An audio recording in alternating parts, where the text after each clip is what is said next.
Welcome back to our conversation. My name is Colm. I'm the coordinator of youth ministry here at St. Anne's, and with me, as usual, is my good pal and boss. Oh yeah, I'm Father Matthew. I'm the pastor here at St. Anne's. Alrighty, Father Matthew, how are you doing? What's new in life? Anything exciting? Oh, I was not ready for this question. So actually, no, it was good. I know Colm here just had a camping trip vacation. I'm still looking forward to my vacation. Yes. In a couple of weeks I'll be away, and I'm feeling the need of that at this point. But I'm glad to be here for a few more weeks and good to be away for a little while. That's fair. Vacation and retreat, I should say. Actually, hey, there you go. 1 week of each. And probably well earned. I think it's safe to say. I think you're busy while. Busy season. And no, it was good. It was a couple days away for us. It was almost like a test camp for some longer camping. Okay. We gave up 1 day early. Well, not that we gave up. We saw thunderstorms come in the rest of the afternoon and evening, and we're tenters.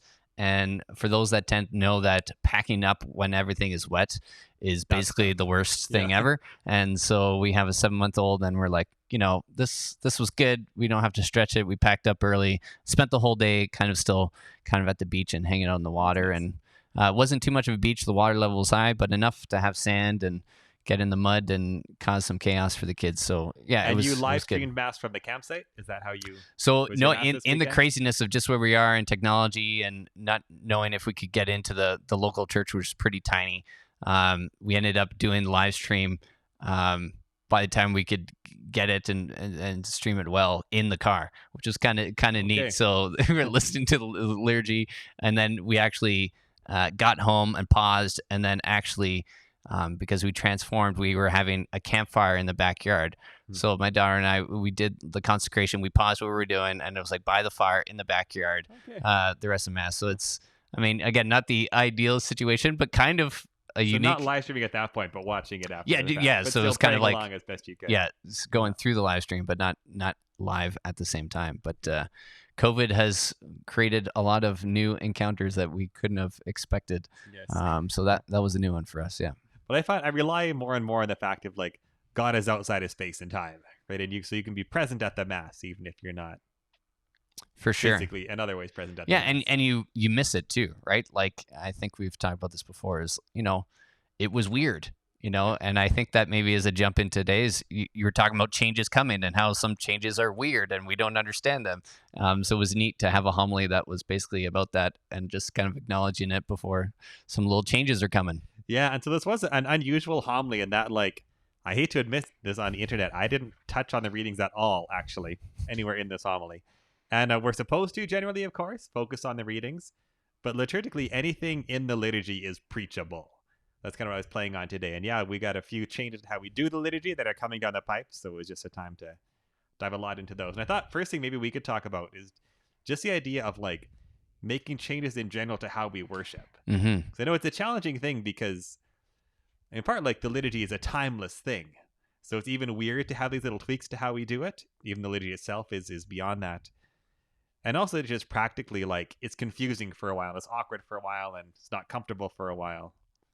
For sure. Yeah. What's that like for someone in the pews?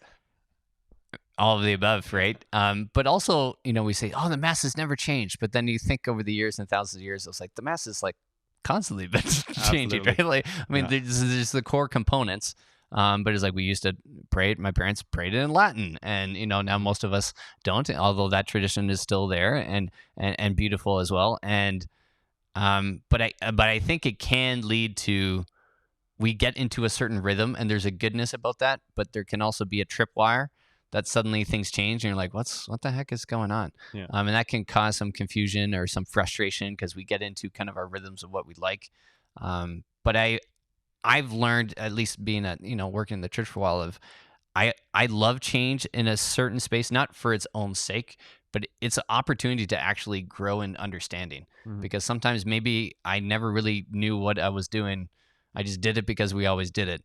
So I appreciated sometimes to have these, homilies jump in and say, like, so this is why we're going to do this. And that's the best case that can help you to think again on, like, what does this mean and why are we doing this? Yeah. And sometimes wake you up when we get too lost in the routine, I guess. For sure. Yeah. There you go. I think we'll jump back to it at the end, but I just like how you kind of packaged it in the beginning was, if we're just being honest, we're not always there just for God. Yeah. So I started with the question, right, of like, what does this have to do with God? Yeah. And like, we'd like it to be everything, but if we're honest, it maybe isn't. That's what Mhm. you're referring to. Yeah. Yeah.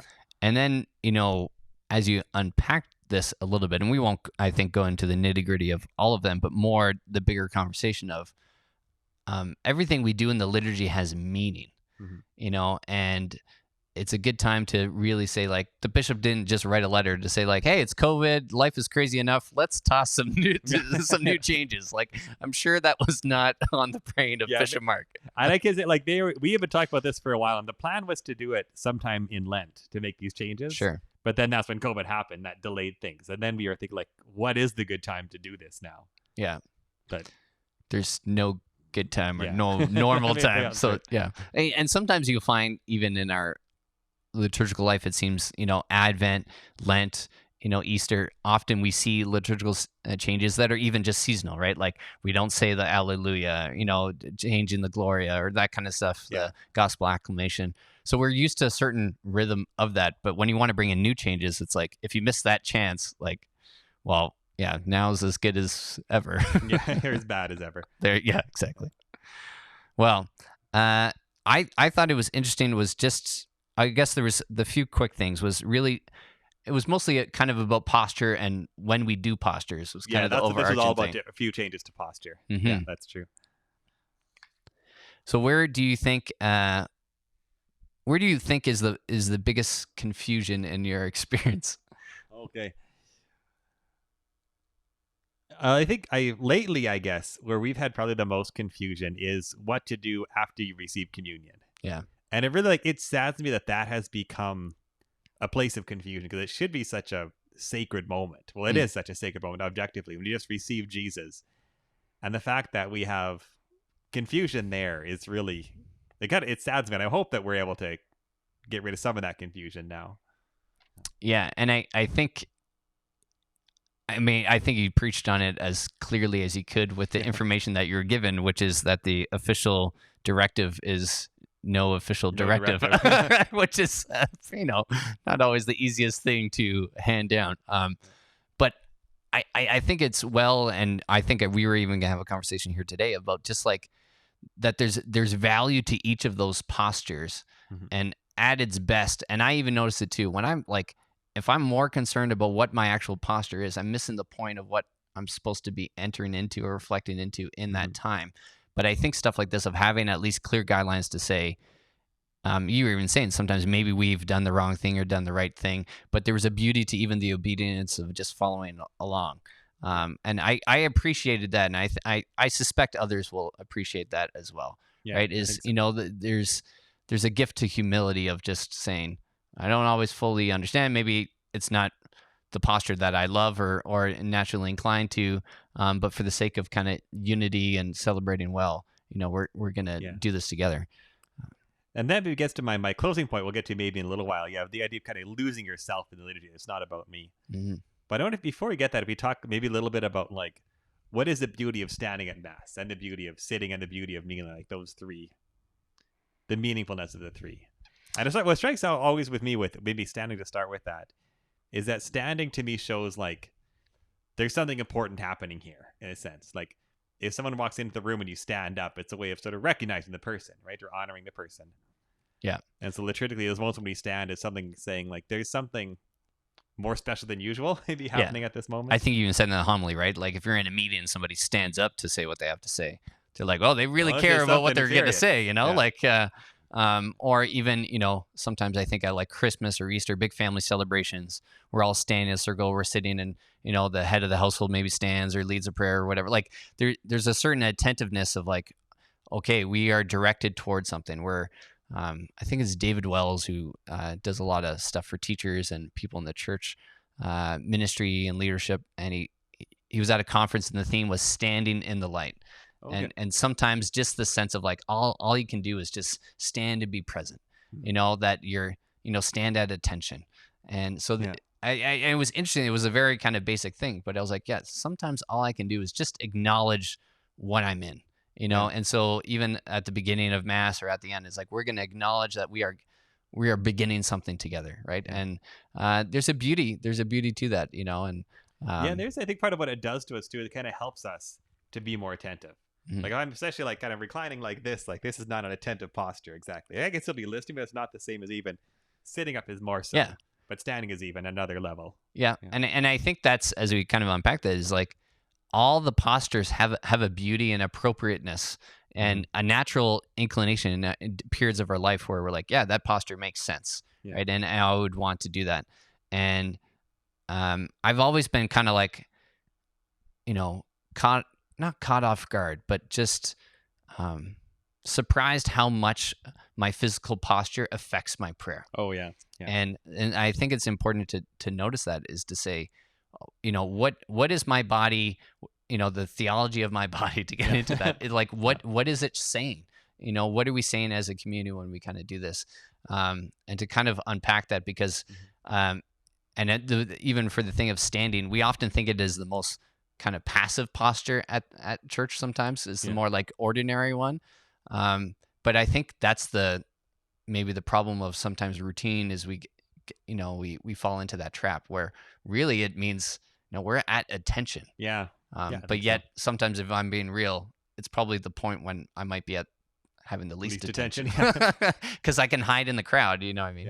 Yeah, it's interesting. And in life, like we do stand at attention. We also stand when we're waiting in line, or like there's a lot of times we stand that are not so important. So it's having a little bit of that mindset of I'm standing because I'm standing at attention, because this matters. Yeah, and that's even interesting it was from the bishop's document, but just when you were trying to clarify that change of when we stand saying that prayer, you know, and I kind of love how that works. It's like kind of a weird little setup, but it was like, no, like we're standing because we are acknowledging, like we're entering into this now in new part of the liturgy. And it's kind of a neat little thing when you get used to it. It might be weird for you for a couple of weeks, but I'm telling you, like it's fun. I appreciate that point. I was like, okay, here we go. Game on. We're entering into the usury prayers, and it's kind of a beautiful acknowledgement of there's phases of the mass, there's the different moments, and so sometimes the posture changes. Honestly, our way of like transition moments. There for sure. We can stand if we start the Eucharistic prayer. So then, what about we talk about these postures, the importance of sitting at mass? And this is maybe a strange one, because I used to live in San Francisco, and I was just down the street from the Russian Orthodox Cathedral, and I would visit there sometimes. And there were no pews anywhere in the church, and I went to Vespers once, and there's people just stood the whole time. And so there is maybe some traditional sense where like standing was, or even sitting maybe was not always in some places seen as appropriate during mass, but clearly we do it now. And to me, what makes the most sense there is sitting is sort of about kind of receiving, listening, taking in. Yeah, the image that kind of pops to my mind, and I mean, I think in our culture there's some practicality of it too, right? We're thinking of seniors, people to go, and breaks, and that type of stuff. But I have the image of Martha and Mary, right? It's busy, and it was like Mary, the better part, sitting at the feet of Christ, right? And just receiving. And when you think of it, like what is normally happening when we're sitting? We're sitting and we're preparing the gifts or that time, but often it's mostly during the readings, right, when we're receiving the Word of God. And so it's like it's the season, I think, of campfire. You sit around and someone tells you a story. We're hearing our story of salvation being told to us.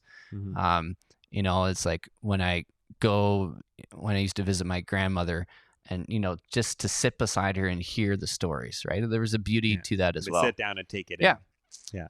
And I'll be honest, I'm not sure I'm always in that mindset when I sit every Sunday, but I probably should be. You know? And these postures help, but they don't do everything, right? A lot of it is getting the mind and body aligned. Yeah, and it was interesting, just because our situation on the weekend and not being able to get into church as usual, is listening to the stream. Well, part of it when we're driving is the posture was sitting, that I would be honest that I probably retained a lot more of the actual readings of the homily, because that's the only posture that I kind of had.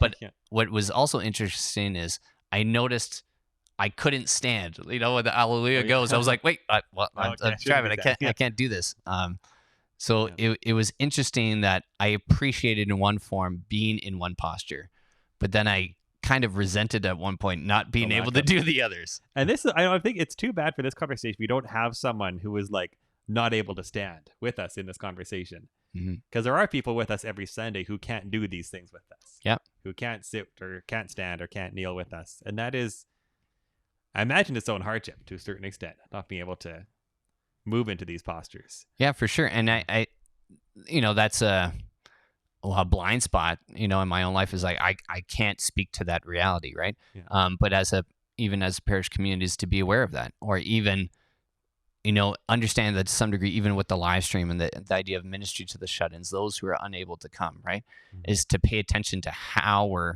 even doing the liturgy of, like, some people can't participate in the same ways. And so that could be maybe a gift of COVID in this time, but also with these liturgical changes, is for us to think about, okay, how is this, how are we being receptive to people who have maybe the inability to do certain things, right? Are there ways that we can be inclusive or more understanding of what's going on? I was even at, a conference, and they talked about how they created sections, and should we even rope things off or mark things off, and, like forcing people, like, there's just so many different levels of understanding to the level that people can participate. Yeah. And it's worth to really try to hear those stories. And if you've maybe had some, struggles with this, and you want us to know and to say, there's maybe a practical way we could help you participate in the liturgy better, or for us to even understand that, like, I think that's feedback we would love to hear and be aware of. Yeah. And I wonder too, I'd be curious to know from those who can't stand with us or kneel with us, that is there a way that everyone else standing helps you to sort of enter into that moment as well, right? That seeing everyone stand, seeing everyone kneel, even if you can't share in it, does it still give you that sense of what those postures do? Yeah. Which brings me to, I guess, third posture to talk about is kneeling. And I know for myself, this is like, it's kind of a precious thing to me, because growing up, like, we didn't kneel in the church where I grew up at all. And there's a thing in this diocese where, like, a lot of churches didn't kneel at the consecration. And it was really only about 10 years ago that we started doing that across the diocese. And I don't know why, actually. Like, it would be neat to bring someone in who is in leadership at that time, like, because I have no concept of why you would want people to not kneel at Mass. Like, it's such a foreign concept to me. But it's not like you grew up in dioceses where kneeling was more the norm, is that right? that was the normal for me, right? So when I encountered more standing through and I was at a church that I used to work at, that you did stand through the consecration, and that change happened while I was there. Oh, yeah. And it was not maybe the hill to die on. And it was more, he was just leading kind of the directives that were in the diocese and going in there, but not, as you know, sometimes the churches, we don't always follow the rules or the guidelines, and some places are being outliers. And sadly, what did that lead to? It led to division and heartache. And the leadership really just wanted to bring a sense of unity. And it kind of broke my heart, and specifically because I was like, there's a beauty to all of these postures. Yeah. But it feels right. That's my only personal experience. It feels right to kneel. And that is, in fact, the teaching of the church at this point. Yeah. Is that we should be kneeling. Right? Exactly. So, and we always said there's different postures for it. Now, just out of my own experience, I've always likened it to, if Christ literally appeared before me, my natural reaction in my life is I would fall upon my knees. Yeah. So this moment in the liturgy makes complete sense to me. Yeah. Because it was like, this is what I would want to do. Right? Now, you were saying before, sometimes, like, you might want to give Jesus a hug too. Yeah. Well, And, my first reaction would be to kneel. Yeah. And maybe a hug later. Right? And it's just very interesting. I really appreciated kind of your point of this understanding of sometimes people who aren't normally coming to church on Sunday or from our faith, that the kneeling moment clearly kind of sticks out. Yeah, like if there's one posture that people who aren't Catholic don't do with us when they come to Mass, it's kneeling. Like, often they're very comfortable sitting, very comfortable standing, but like kneeling clearly stands apart as like a particularly meaningful gesture. And I had a neat conversation a while ago with my brother-in-law, who is not Catholic, coming to Mass. Mm-hmm. And he asked me he's just like, what should I do with them? I'm like, should I kneel? Should I not? Because on the one hand, he thought maybe I should kneel because that's what everyone does and I'm just taking part. But then maybe he said I'd be saying something that I'm not ready to say if I kneel. Sure. So the fact that people who are not Catholic see kneeling as a profound gesture, I think speaks to me a lot of just the truth of that and what a key gesture it is. What did you tell him to do, out of curiosity? Could I ask? I said he sort of wanted to kneel but didn't know if he should. Okay. So if it's on your heart to kneel, then kneel. Yeah, Totally. for sure. If Yeah. you're not comfortable kneeling, then sit. Yeah. So yeah. And so like I just love that we have kneeling in a place that it even triggers that thought process, Mm-hmm. right? Like, isn't it so cool that even a posture in itself could prompt an evangelizing moment, right? With Yeah. no words. And And it's a chance to talk about like, well, what does this mean to you mhm. as someone who is not Catholic? Like through that posture in that moment is saying something to you anyway. Yeah, it Yeah. kind of creates these what they call it threshold conversations, right? It's Mm-hmm. like how do you understand this and what you're going? And I think maybe I think of like knights used to be knighted, you kneel before the king or the queen or kneeling. We often see it as a posture of kind of like surrender or being present to something greater than us. Yeah.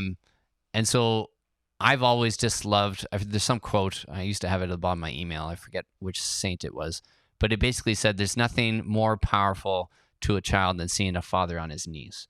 Oh, yeah. And I think there's my mother would be just as profound or whatever. But just when I encountered that at that time, I was like, yeah, I'll be honest, right? When I saw my mom or my dad on their knees, right, I was like, something's happening here, Yeah. right? Like Yeah. is a powerful kind of witness, Yeah. because it's like my dad's a strong personality, right? He doesn't bow down to anyone, I mean, like Except for the Lord. Right? except for the Lord, Yeah. and it I'll always kind of remember that, right? Like what would drop my father to his knees? Nothing more than the King of the universe, right? Yeah. And that image has stuck with me for years, right? And also, and again, understanding that not everyone has necessarily the capacity, but there is a beauty of sometimes when I was on pilgrimages, I saw a very elderly person beside me who would have every right not to try to kneel, right? Mm-hmm. Because it was hard, who got down on the knees, struggled, and went on their knees. Yeah. And just I saw that it took pain and sacrifice to do that.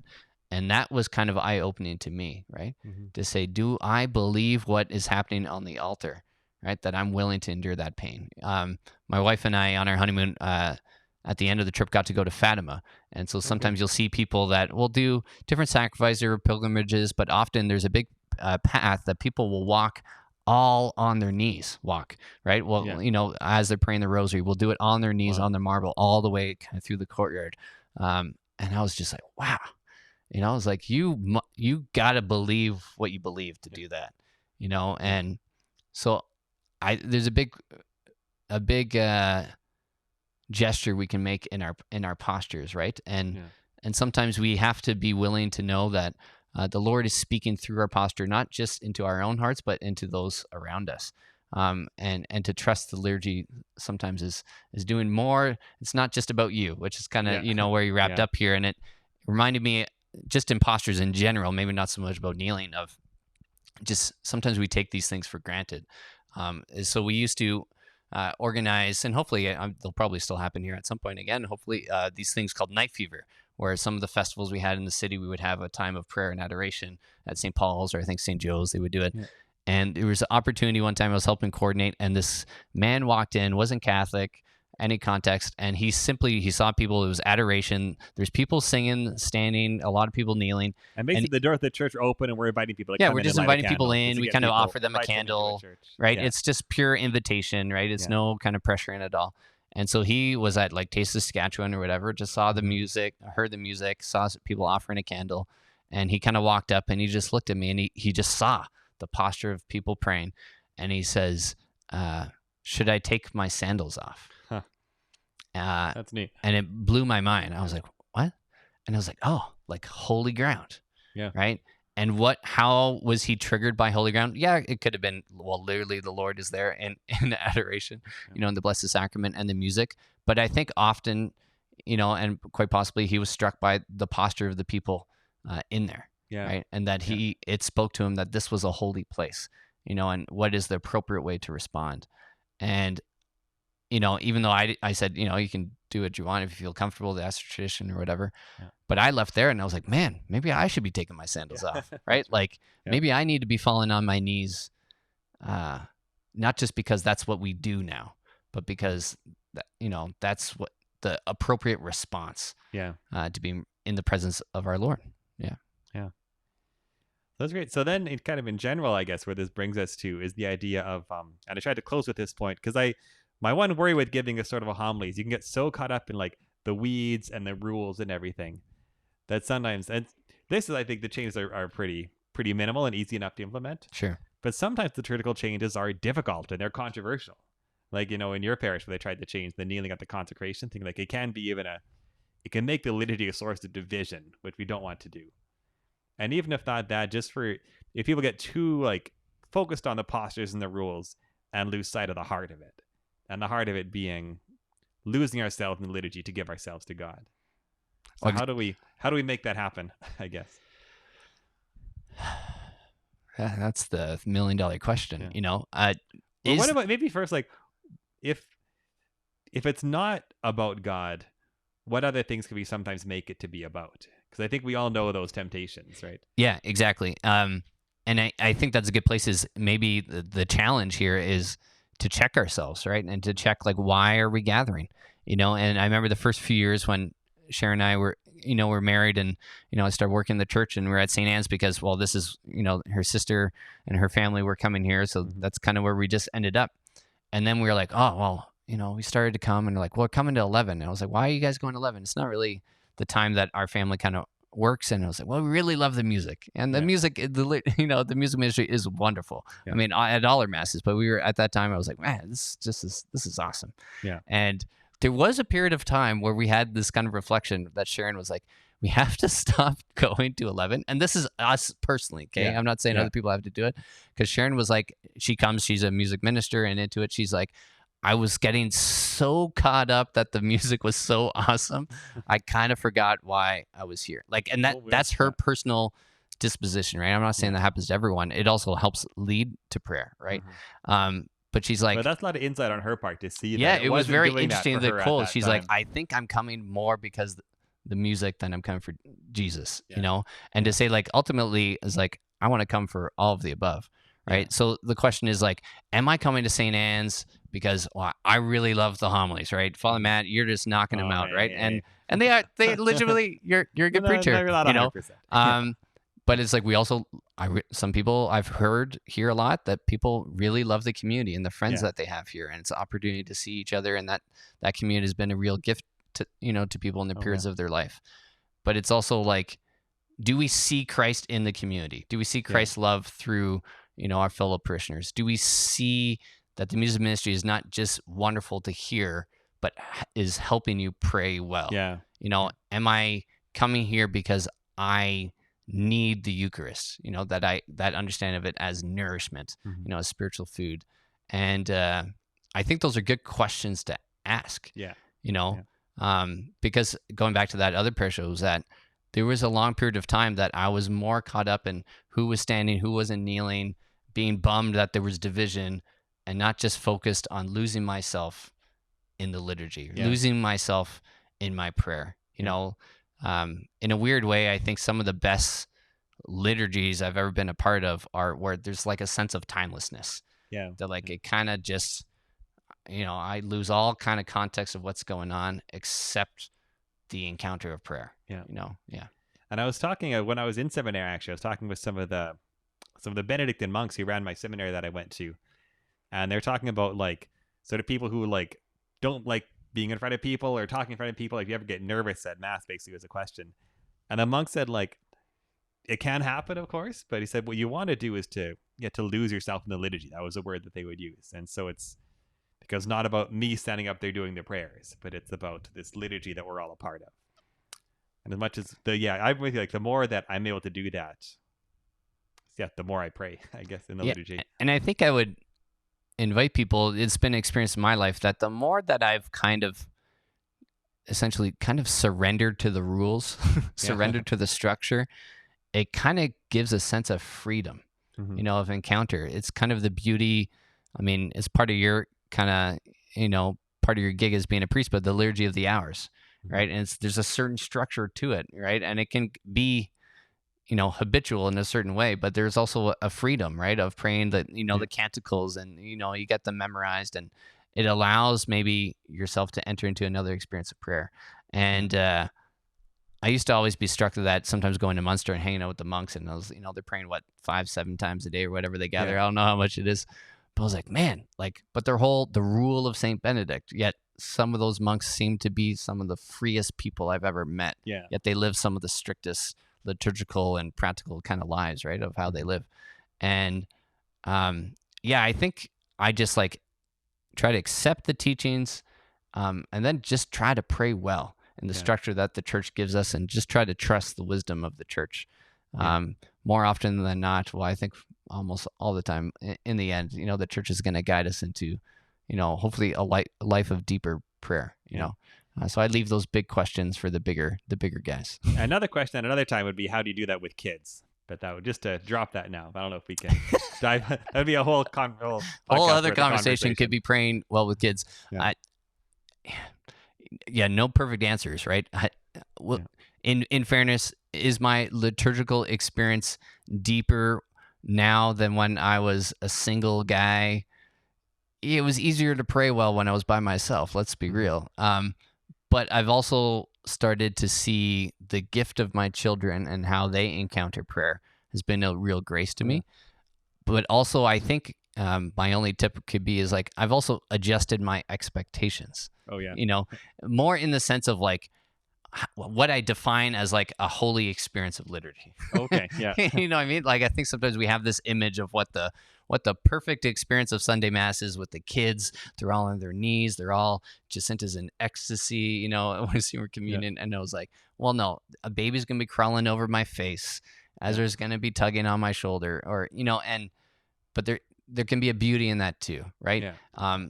So I've tried to approach of saying a little bit of that, going back to that, the posture of standing is I'm coming into the presence of God, and I'm going to trust, right? And say like, Lord, we're here in our mess and our chaos, and we're going to orientate as best as we can, and trust that you're going to enter into it. Right. But also my encouragement would be to families and their kids, and, the spectrum of how they pray, on Sunday is very different. But I think that I've noticed over the years is that kids want to pray, and they can pray well. So don't be afraid to try to teach them. And it's never too early. We even did a silly thing, and I'll never know until I go to heaven if my kid had any awareness. But typically, at least when we're kneeling, I usually have, the little kid that would be in my arms, or if it's Ezra kind of standing on the kneeler in front of me, and I'll just whisper and I'll say, "That's Jesus." And I'm banking that is going to pay off when we get to prep for First Communion and that kind of stuff. Sometimes it led to confusion where they think the priest is Jesus. Yeah, definitely. I think it was, I forget what occasion it was. Father Lawrence was hanging out at our in-laws' house after a meal. I think it was a First Communion or something like that. He came over, visited the house. And was it Jacinta or Ezra turned and just like goes, "That's Jesus." Yeah. And I was like, well, he's not 100% incorrect or right. Like he is the persona Christi. So but I think you're right too. And like the Lord uses those moments, right? And he uses even the confusion, the challenge of coming with kids. And I will say, as a priest, like, I can handle kid noise. I have a mic. I can be louder if I have to be louder. It is totally fine if kids do what they do.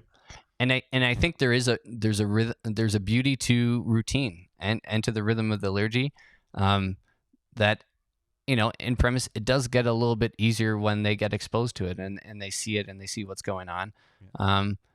But never turning down an opportunity, to ask questions or to say, explain why we're doing this or whatever.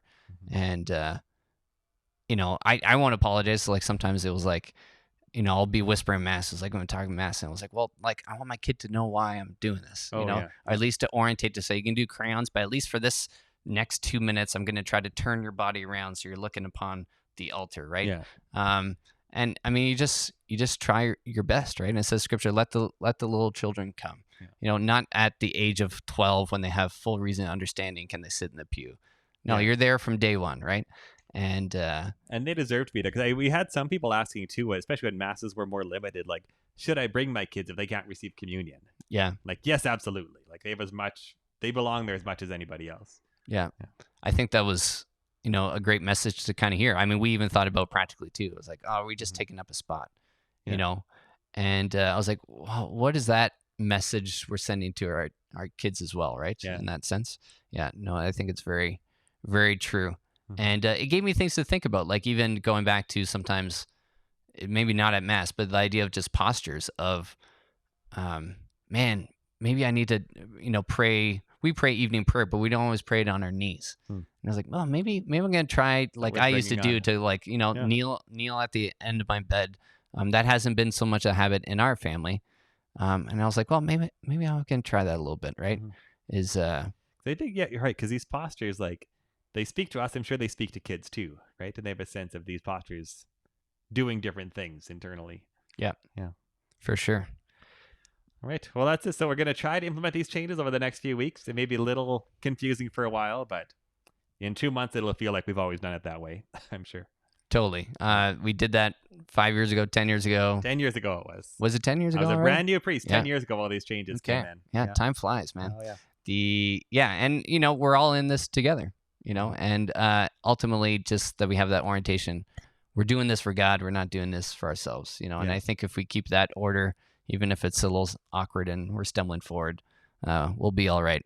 But sounds good. All right. We will be back next week. I think it's the week after that. There might be a bit of a pause as we're all taking some vacation, but don't worry. You'll still get us one more time. And is it July still next week? I've lost track of dates. Yeah. One more in July, and then we'll take a bit of a break. So God bless you. And feel free to comment, share anything. What posture do you love? How maybe do you pray with your kids? Any little prayer hacks, feel free to comment them. We're always looking for ideas to share with families. That's great. Thank you. We'll talk to you soon.